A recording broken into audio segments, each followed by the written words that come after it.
নমস্কার, আজকের এই ভিডিও খুব ইম্পর্টেন্ট কারণ এই ভিডিওতে আমরা কথা বলবো difference between piles, fissure and fistula. Piles, fissure, fistula এই তিনটের মধ্যে পার্থক্য কি সেটার উপর এই ভিডিওটা। সমস্ত লোকেদের মধ্যে একটা ধারণা আছে যে যে কোনো ধরনের অ্যানোরেক্টাল যে বিমারিগুলো আছে, সেই প্রবলেমগুলো আছে, সেই সমস্ত কিছুটাই তারা পাইলসের সাথে রিলেট করেন।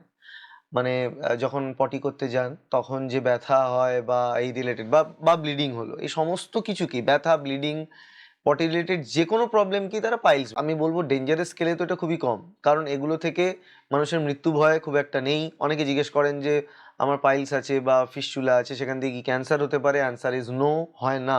প্রচুর রকমের এখন অবধি যত রকমের রিসার্চ হয়েছে সেগুলো থেকে বোঝা গেছে এগুলো থেকে কোনোটাই ক্যান্সারাস কিছু হয় না।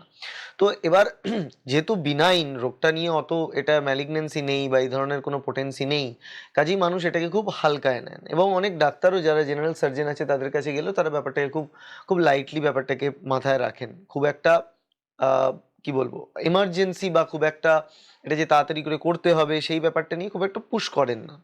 কিন্তু এই যে তিনটে রোগের কথা আমি বললাম, এই তিনটে রোগের ক্ষেত্রে কিন্তু আপনার সামাজিক যে জীবন সেটা প্রচন্ডভাবে ব্যাহত হয়। সামাজিক জীবন বলতে সোশ্যাল লাইফ আপনার যেটা আছে, আপনি যেভাবে বাইরে বেরোন, আপনি লোকজনের সাথে দেখা করেন, আপনি কিভাবে থাকেন, সেই পুরো ব্যাপারটাই কিন্তু ইম্প্যাক্ট হয়। কিভাবে ইম্প্যাক্ট হয় সেটার ব্যাপারে আপনাকে বলে দিই।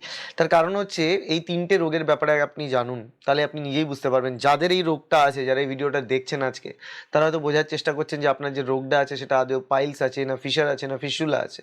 তা আমি আপনাদেরকে এটা বলবো যে এই রোগটা কি আছে সেটা আপনি নিজে থেকেই বুঝতে পারবেন, আপনার সিমটমগুলোর উপর বেস করে আপনি বুঝতে পারবেন। কারণ সিমটমগুলো কিন্তু পুরোপুরি আলাদা, তিনটে রোগের ক্ষেত্রে সিমটমগুলো আলাদা। এছাড়াও রোগ হয় একটা পিলোনিডাল সিনাস বলে একটা রোগ হয়, সেটা একটা আলাদা জিনিস আছে, পিলোনিডাল সাইনাস। এছাড়া আর একটা হচ্ছে পেরিয়ানাল